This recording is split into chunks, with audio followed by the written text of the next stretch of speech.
আমি আতিকুর রহমান আতিক। আমাদের পরিবারের সদস্য সংখ্যা ৫ জন। মা জৌসনা বেগম, বয়স ৪২ বছর, গৃহিণী। বাবা সাদিকুর, বয়স ৪৭, দোকানদার ও কৃষক। আমরা ২ ভাই ১ বোন। আমি আতিক, বয়স ২২ বছর, সবার বড়। এইচএসসি পাশ করে নিজেদের ক্ষেত খামারে কাজ করি, মাঝে মাঝে দোকানেও বসি। তারপর বোন আয়েশা, বয়স ১৭ বছর, এবছর এসএসসি পরীক্ষা দিবে। সবার ছোট আমির, বয়সও মাত্র ৫ বছর।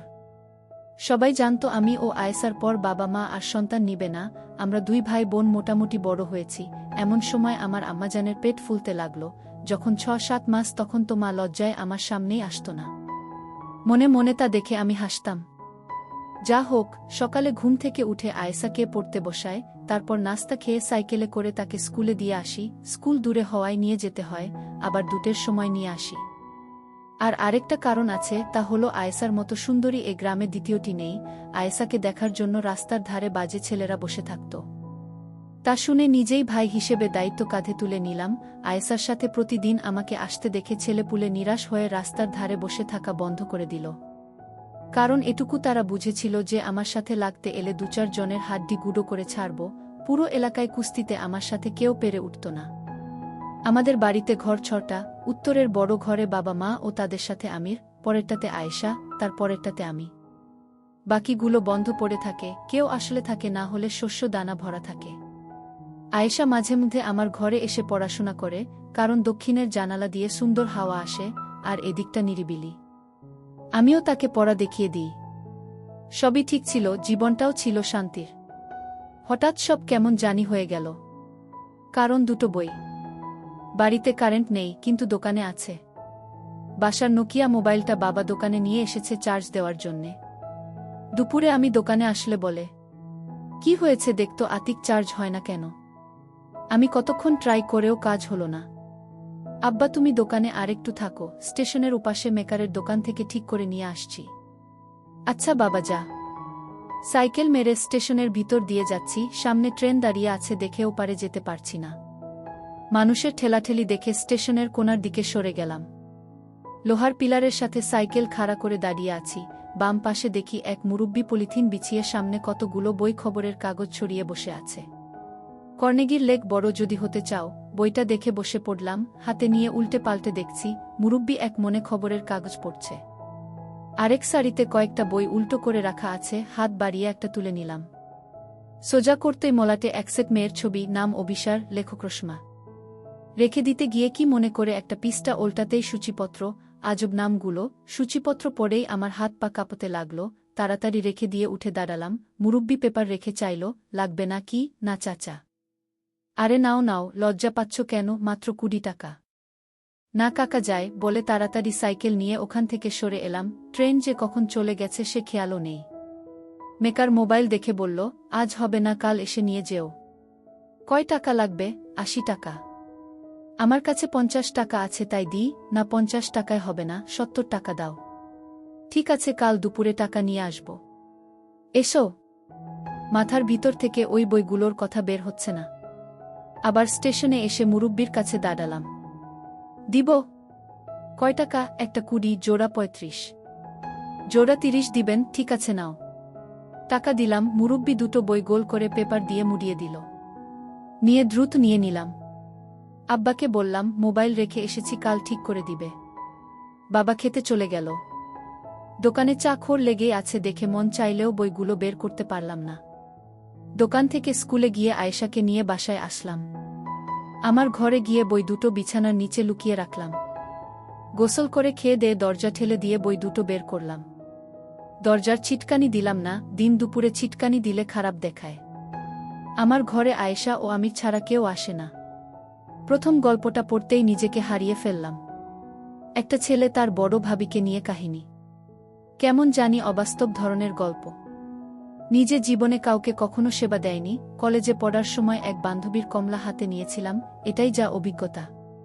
তার মানে এই নয় যে সেবা দেওয়া কি জানি না, সবই জানি, সবই বুঝি। তবে এভাবে কখনো ভাবিনি। সব সময় ভেবেছি বিয়ে করলে বউ আসবে, সেই বুকে ইচ্ছে মতো দিব। কিন্তু এমন পাপ কাজ কিভাবে করে মানুষ? আরে যা, আমি কি আবোল তাবোল ভাবছি? এগুলো তো শুধুই গল্প কাহিনী। এদিকে আমার নিচে গরম হয়ে গেছে। গল্প পড়ে আমার এমন অবস্থা হলো যে মনে হচ্ছে এখন সেবা দিতে না পারলে মরে যাব। সারা বিকেল পড়ে একটা বই শেষ করলাম। বই দুটো লুকিয়ে রেখে বের হলাম। উঠানে বসে মা আয়েশার চুলে তেল লাগিয়ে দিচ্ছে। ওড়না ছাড়া ডালিমের মতো লাগছে। ছি, আমি একটা অমানুষ, নিজে আপন ছোট বোনের দিকে কি নজরে তাকাচ্ছি। মা বলল, কি রে বাবা, শরীর খারাপ নাকি? না গো মা। খেতে গেলি না যে? এমনি শুয়েছিলাম, কাল যাব। আয়েশা বারবার আজ চোখে নিচের দিকে তাকাচ্ছে। ভাগ্যিস এখনো জিজ্ঞেস করে বসেনি, তাড়াতাড়ি পুকুরের দিকে চলে এলাম। মা খেয়াল করলে তো সবই বুঝবে, আয়েশা হয়তো বুঝেনি। সন্ধ্যার পরে আয়েশা আমার ঘরে আসলো পড়ার জন্য। ভাইয়া, কয়েকটা আঙ্ক বুঝিয়ে দাও তো। ভালো লাগছে না, নিজেরটা নিজেই করে নে। দাও না ভাইজা। বললাম না এখন যা। আয়েশা রাগ দেখিয়ে গট গট করে নিজের ঘরে চলে গেল। নতুন বইয়ের আরও দুটো গল্প পড়লাম। মা খেতে ডাকল। খাওয়ার সময় আয়েশা মাকে বলল, মা, ভাইয়ার কাছে পড়তে গেলে খালি তাড়িয়ে দেই। কেন রে বাবা? কয়েকদিন পর পরীক্ষা, একটু দেখিয়ে দিলে তো পারিস। বোনটা ভালোভাবে পাশ না করলে বিয়ে দিবি কিভাবে? পাশ করা লাগবে না, এখনই বিয়ে দিয়ে দাও। নিজে আগে করে দেখাও না, আমাকে নিয়ে পড়লে কেন? তোর বিয়ে না দিয়ে আমি করছি না। বাবা, কি শুরু করলি তোরা খাওয়ার সময়? বাবা, ভিয়াকে বলো না একটু অঙ্কগুলো বুঝিয়ে দিতে। ঠিক আছে ঠিক আছে, খেয়ে দে, আয় দিচ্ছি। বাবা আমার কথা শুনে মুচকি হাসল। ঘরে এসে শুয়ে আছি, আয়েশা আসছে না দেখে আবার বইটা বের করে পড়া শুরু করলাম। কয়েক মিনিটের মধ্যে আয়েশা এসে পড়ল, তাড়াতাড়ি বিছানার তলে ঢুকিয়ে রাখলাম। কি রাখলে ভাইজা? কিছু না, পড়তে বস। কেউ চিঠি দিয়েছে নাচকি? বেশি পাকনা পাকনা কথা না, তাহলে কি রাখলে? বললাম তো কিছু না। চেয়ার টেনে বসলাম, কয়েকটা অঙ্ক কষে দিয়ে তাকেও কয়টা করতে বললাম। আয়েশা নিচু হয়ে লিখছে, ওড়না ঝুলছে, কিছুটা দেখা যাচ্ছে। এক মনে দেখে চলছি, ইস কি সুন্দর। ছি, আবার আমি এসব কি ভাবছি? ভাবলে ক্ষতি কি? গল্পের মন্টু যদি তার বড় দিদিকে সেবা দিতে পারে, বিয়ে করে বউ বানিয়ে ফেলতে পারে, আমি ভাবলেই দোষ। ভাইজা, এই ভাইজা, এহু কখন থেকে ডাকছি, কথা বলো না কেন? নিজের কাজ কর না, এত চিল্লাস কেন? কি হয়েছে তোমার, এমন করছো কেন? কিছু না, তোর অঙ্ক শেষ হয়েছে। হা, এই নাও দেখে। আচ্ছা তুই এখন যা, আমি ঘুমাবো। আয়েশা বই গুছিয়ে নিয়ে চলে যাচ্ছে, আমি আয়েশার দোলানো দেখছি। ইস কি সুন্দর আমার ছোট বোনটি। এমন সুন্দর একটা বউ যদি আমার হতো। না জানি এমন সুন্দর আমার বোনটাকে কে সেবা দিবে। ছি, আবার ভাবছি। অনেক রাত পর্যন্ত পড়ে বইটা শেষ করলাম। নিজেকে থামাতে না পেরে আয়েশাকে কল্পনা করে পানি ফেললাম। শেষে অনেক অনুতপ্ত হলাম। তারপরও শুয়ে শুয়ে আয়েশাকে নিয়ে কল্পনা করতে ভালো লাগছে, পারছি না ভাবা বন্ধ করতে। কখন ঘুমিয়ে গেছি জানি না। আজ শুক্রবার, আয়েশার স্কুল নেই, নাস্তা করে খেতে কিছু কাজ আছে দেখে রওনা দিলাম। অর্ধেক রাস্তা গিয়ে মনে হলো বই দুটো বিছানার নিচে রেখে আসা কি ঠিক হলো? বিছানা ঝাড়া দিতে গিয়ে যদি মা বা আয়েশা পেয়ে যায়, এতদূর এসে ঘুরে যাওয়া সম্ভব না আর। কাজ শেষ করে বাড়ি আসতে আসতে 3টা বেজে গেল। গোসল করে খাওয়া দাওয়া করে ঘরে আসলাম। বিছানার চাদর চেঞ্জ করেছে, সুন্দর করে ঘর গোছানো, এটা আয়েশার কাজ। ও ঘর এলোমেলো দেখলেই গোছাতে শুরু করে। দরজা ঠেলে দিয়ে বিছানা উল্টিয়ে দেখি বই দুটো আছে, কিন্তু আমি যেভাবে রেখেছিলাম সেভাবে নেই। তার মানে আয়েশা দেখেছে। পড়েছে কি? পড়ে থাকলে আমাকে খারাপ ভাববে, বাবা মাকে কি বলে দিবে? ইস কি হবে এখন, ভাইজা? এই ভাইয়া করতে করতে ঘরে এলো আয়েশা। হা বল। আমাকে একটু বাজারে নিয়ে চলো তো। কেন, দরকার আছে? কি দরকার সেটাই তো জানতে চাইছি। আমাকে বল কি লাগবে, এনে দিচ্ছি, তোর যাওয়ার দরকার নেই। না, তোমাকে বলতে পারবো না, তুমি নিয়ে চলো। ঠিক আছে চল। সাইকেলের পিছনে বসে ঘাড়ে হাত দিয়ে বসে পড়ল। একটু দূরে আসতেই মনে হচ্ছে আয়েশা সামনে চেপে বসল। এমন তো কখনো হয় না, আয়েশা তো নির্দিষ্ট দূরত্ব বজায় রাখে। আজ এমন করছে কেন? নাকি গল্প পড়ে তারও কুটকুট করছে? বাজারের কাছে চলে এলাম, আয়েশাও সরে বসল। আয়েশা কসমেটিক্স এর দোকানে ঢুকল, আমি বাইরে দাঁড়িয়ে আছি, তুই যা। তুমিও এসো, দোকানদারটা আমাকে ঠকায়। আচ্ছা চল। কয়টা সিটি গোল্ডের চুড়ি, কানের দুলা, টিপ, ফিতে কিনল। তারপরও এদিক ওদিক চাইছে দেখে, কি রে আর কিছু লাগবে? হ্যাঁ, তুমি বাইরে যাও। আমি থাকলে সমস্যা কি? সমস্যা কিছু না, শরম লাগে। হয়েছে হয়েছে, আর শরম করা লাগবে না, তাড়াতাড়ি নে, সন্ধ্যা হয়ে এলো। আয়েশা দোকানদারকে ইশারা করল। কত? ৩২। দোকানদার আমাদের সামনে বেশ কয়েকটা বের করে দিল। এতক্ষণে বুঝলাম আয়েশা এজন্য লজ্জা পাচ্ছে। আরে পাগলি, লজ্জার কি আছে এতে? নেনে যেটা পছন্দ হয়। আয়েশা লজ্জার হাসি হেসে গোলাপি একটা নিল। একটাই নিবি? আয়েশা মাথা নিচু করে আস্তে করে বলল, হ্যাঁ। একটাতে কেমন করে হয়? গোসল করলে তো আরেকটা লাগবে। আরেকটা নিয়ে নে। আয়েশা মাথা তুলে না দেখে আমি একটা লাল কালারের পছন্দ করে প্যাকেট করে দিতে বললাম। আর কিছু? তুমি যাও না বাইরে। আমি মুখ আয়েশার কানের কাছে নিয়ে বললাম, দোকানদার তো আর জানে না যে আমি তোর ভাই, তাহলে এত লজ্জা পাচ্ছিস কেন? আর ব্যাটা যেভাবে তোকে দেখছে, আমি বাইরে গেলে তো আরো হা করে দেখবে। আমার কথা শুনে আয়েশা মুচকি মুচকি হাসতে লাগল। বুঝেছি তোর কি লাগবে। এই যে ভাই, এ দুটোর সাথে কালার মিলিয়ে দুটো নিচের গুলোও দিয়ে দেন। টাকা মিটিয়ে দিয়ে বাইরে এলাম। কিছু খাবি? না। চল গুড়ের জিলাপি কিনে আনি। জিলাপি নিতে নিতে মাগরিবের আজান দিয়ে দিল। তাড়াতাড়ি চলো ভাইয়া, না তো মা বকবে। আমি আছি না সাথে, কিছুই বলবে না। অর্ধেক রাস্তা এসে ফাঁকা জায়গা দেখে দাঁড়িয়ে পড়লাম। কি হলো? চল দুজনে একটু হাঁটতে হাঁটতে কথা বলি। মা বকা দিলে তুমি বুঝবে। সে বুঝবনি। ধীরে ধীরে হাঁটছি, কিভাবে যে বলি ভেবে উঠতে পারছি না। কি বলবে বললে না তো? দেখ, তোর সাথে বন্ধুর মতো দুটো কথা বলতে চাই, আশা করি ভুল বুঝবি না এবং কাউকে বলবি না। কি কথা? আগে কথা দে, রাগ করবি না বা কাউকে বলবি না। আচ্ছা ঠিক আছে, বলো। তুই কি আমার বিছানার নিচের বই দুটো দেখে ফেলেছিস? আয়েশা চুপ করে হাঁটছে। বল না, দেখেছিস? হ্যাঁ। পড়েছিস? না। মিথ্যে বলছিস কেন? ছি ভাইজা, তুমি এসব কি পড়ো? এসব কোথা থেকে পেলে? এমন খারাপ জঘন্য বই যে আছে তা আমার বিশ্বাস করতে কষ্ট হয়। পরশু দিন স্টেশনে পেয়েছি, কৌতূহল থামাতে না পেরে নিয়ে এসেছিলাম, পরে খারাপ দেখে পড়িনি, রেখে দিয়েছি। আমি নিজে দেখেছি তুমি পড়ছো। আচ্ছা বাদ দাও, পড়নি যেহেতু তাহলে রাখোর কি দরকার? পুড়িয়ে ফেললেই তো পারো।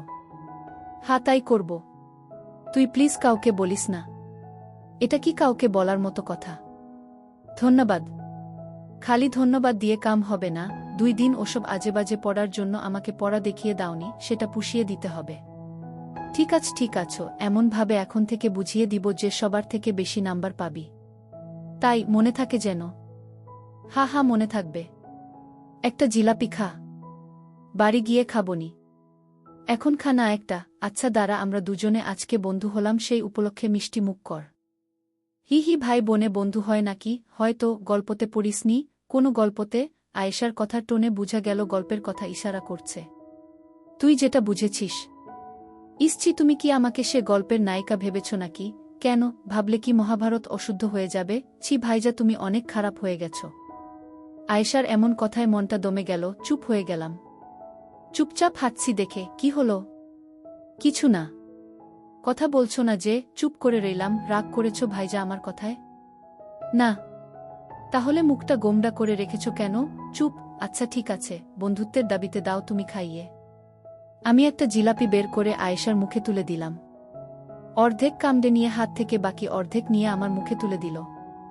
আমিও হা করে নিয়ে নিলাম। চাঁদের আলো আয়েশার মুখের দিকে তাকাতে দেখি অবাক হয়ে চেয়ে রয়েছে। ওহ খোদা, আয়েশার মুখ এত গরম কেন? চল যাই, চলো।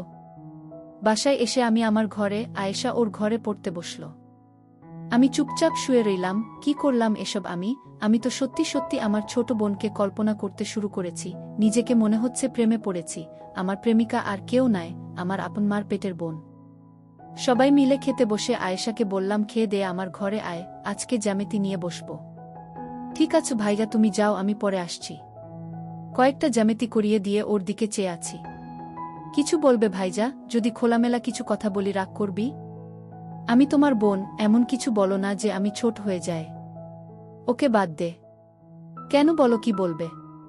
যে উত্তর দিলি আর বলার ইচ্ছে নেই। আচ্ছা ভুল হয়েছে আমার, এখন বলো। না, তুই হজম করতে পারবি না। আরে বলেই দেখো পারি কিনা। সত্যি তো? হা হা, সত্যি বলো। আমি মনে হয় প্রেমে পড়েছি। কার? যদি বলি তোর। কি যা তা বলছো? আমি তোমার বোন। তাতে কি হয়েছে? আমাদের প্রেম না হয় গোপন থাকবে। তোমার কি মাথা নষ্ট হয়েছে? আপন ভাই বোন কখনো প্রেম করে? আর সত্য এক সময় বের হয়েই পড়ে। তাহলে বইয়ের গল্পগুলো কি মিথ্যে? আমি কি জানি? প্লিজ ভাইয়া, এসব বন্ধ করো। জানতাম হজম হবে না তোর। হজম হবে না তো কি আমি এসব কথা বলে বেড়াবো?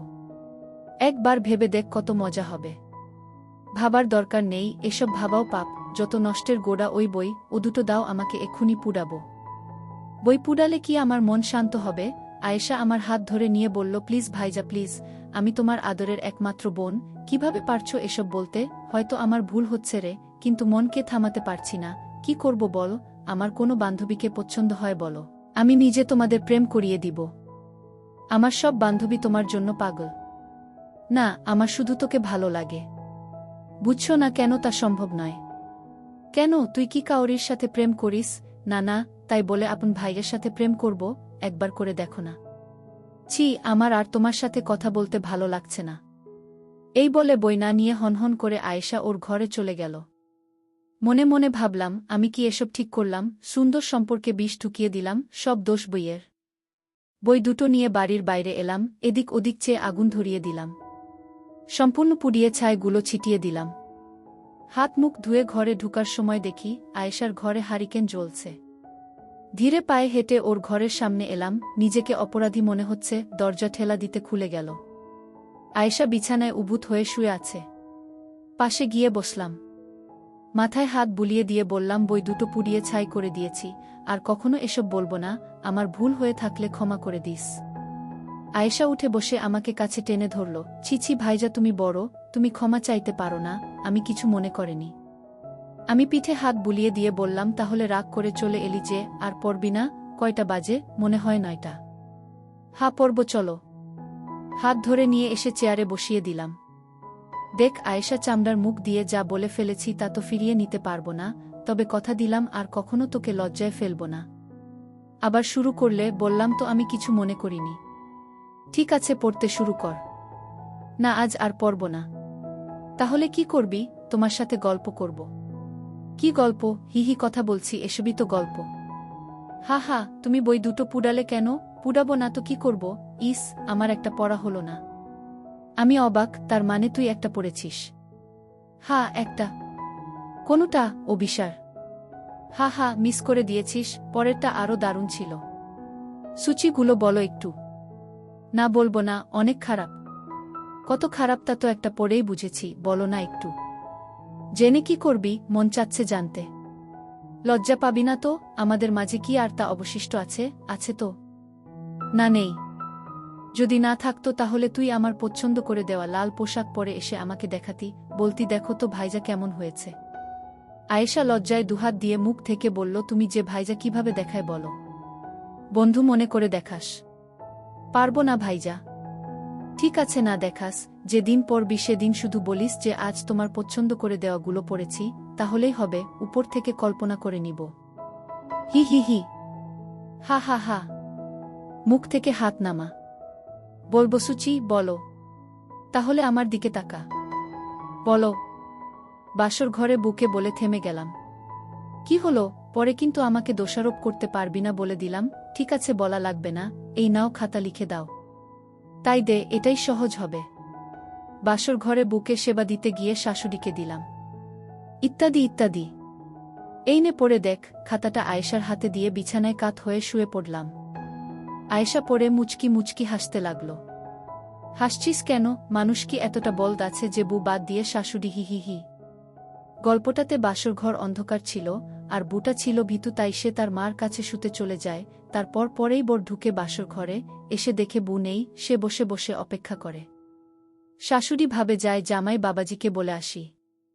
অন্ধকার ঘরে ঢুকতেই বর তাকে বউ ভেবে শুরু করে দেয়।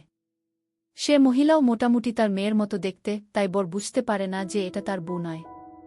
আর শাশুড়ি ছটপট করলেও লজ্জায় কথা বলতে পারে না। সে বিধবা হওয়ার কারণে অনেক দিন থেকে বঞ্চিত ছিল, তারও ভালো লাগতে লাগে, দুজনে ইচ্ছেতে সব হয়ে যায়। একবার হওয়ার পর হঠাৎ বর লাইট জ্বালিয়ে দেখে এটা তার বউ নয়, শাশুড়ি। হি হি, দারুণ তো। আচ্ছা ভাইজা, তোমার সবচেয়ে কোনটা ভালো লেগেছে? তার আগে তুই বল, অভিসারের কোনো গল্পটা তোর ভালো লেগেছে? আগে তুমি বলো। তাহলে তুই বলবি? যাও, বলবো। একটা নয়, দুটো খুব ভালো লেগেছে। বড়দির অন্য রকম ভালোবাসা ও আমার কল্পনার জগৎ। একটু বলো না শুনি। আগে তোরটা বল। মামির কার্যক্রম। আমার মনে হয় না ওটাতে সবচেয়ে সুন্দর গল্প ছিল বনবু। আমার কাছে যেটা ভালো লেগেছে সেটা বলেছি। আচ্ছা এখানে আয়, আমার পাশে বস। আয়েশা উঠে এসে আমার পাশে বসল। মন চাইলে একটু শুতে পারিস। না, তুমি বলো তো। মনে হয় না ঠিক মতো বলতে পারবো, বুঝতেই তো পারছিস ভাষাগুলো কেমন। সেগুলো বাদ দিয়ে বলো। এক কাজ করলে হয় না, আমি রাতে লিখে রাখবো, তুই কাল পড়ে নিবি। হই, কিন্তু এখন আমার জানতে ইচ্ছে করছে। ওকে, তোকে সব খোলামেলা বলবো, একটা শর্তে। কি? তুই ওগুলো পরে একবার আমাকে দেখাবি। আমি কখনো দেখিনি তো, তাই ভীষণ মন চাইছে। জানি লজ্জা পাবি। 1 সেকেন্ড দেখে আমি হারিকেন বন্ধ করে দিব। কদ দিলাম। মরে যাব ভাইজা। ঠিক আছে, লাগবে না। হারিকেনটা বন্ধ করে এখানে শুয়ে যা, আমি শোনাচ্ছি। মা বাবা যদি আসে? আসবে না, আর আসলে আসবে, সমস্যা নেই। হারিকেন নিভিয়ে দিয়ে আমার পাশে শুয়ে পড়ল। আয়েশা আমার হাতে মাথা দিয়ে শুয়ে আছে। আমি যতটা পারি ভদ্র ভাষায় ভাই বোনের প্রেমের গল্পটা বলছি। আয়েশার গরম নিঃশ্বাস আমার মুখে পড়ছে। আমারও একই অবস্থা। নিজেকে আর থামাতে পারলাম না, উপর উঠে গেলাম। কাজ সেরে আয়েশা ঘরে চলে গেল। আজ কিছুতেই আর ঘুম আসবে না। ছোট্ট টেবিল ঘড়িতে 11টার ঘণ্টা দিল। আজ পাড়া গায়ে এটাই গভীর রাত। কি এক সুখের আবেশে ঘুম আসছে না। এমন তো কখনো হয় না। স্বপ্ন এসে ধরা দিয়েছে আজ। দরজায় কিচকিচ শব্দ হলো। চেয়ে দেখি আয়েশা দাঁড়িয়ে আছে। আমার মন বলছিল ও আসবে, তাই ছিটকানি লাগায়নি। বিছানায় উঠে বসলাম। আয়েশা দরজা ভিডিয়ে দিয়ে আমার সামনে এসে দাঁড়ালো। খাট থেকে পা নামিয়ে বসে রয়েছি। আবার এলি যে? ভালো লাগছিল না? কেন জানি না, এখন ভালো লাগছে। হারিকেন জ্বালাবো? না। আমাকে শুইয়ে দিয়ে আমার উপর উঠে গেল। মার দূরসম্পর্কের ভাই মারা যাওয়াতে পরের দিন বাবা মা আমি সেখানে গেল। আয়েশার সামনে পরীক্ষা দেখে বাহানা দেখালো। বাবা মা 2 দিন আসেনি। আয়েশাও এই 2 দিন স্কুলে যায়নি। দুভাই বোন একে অপরকে খুঁটিয়ে খুঁটিয়ে দেখে সুখের জোয়ারে ভেসেছি। একদিন সেবা দিতে দিতে প্রায় তাল হয়ে গেছি। হঠাৎ মায়ের কান্না শুনে হুঁশ ফিরে।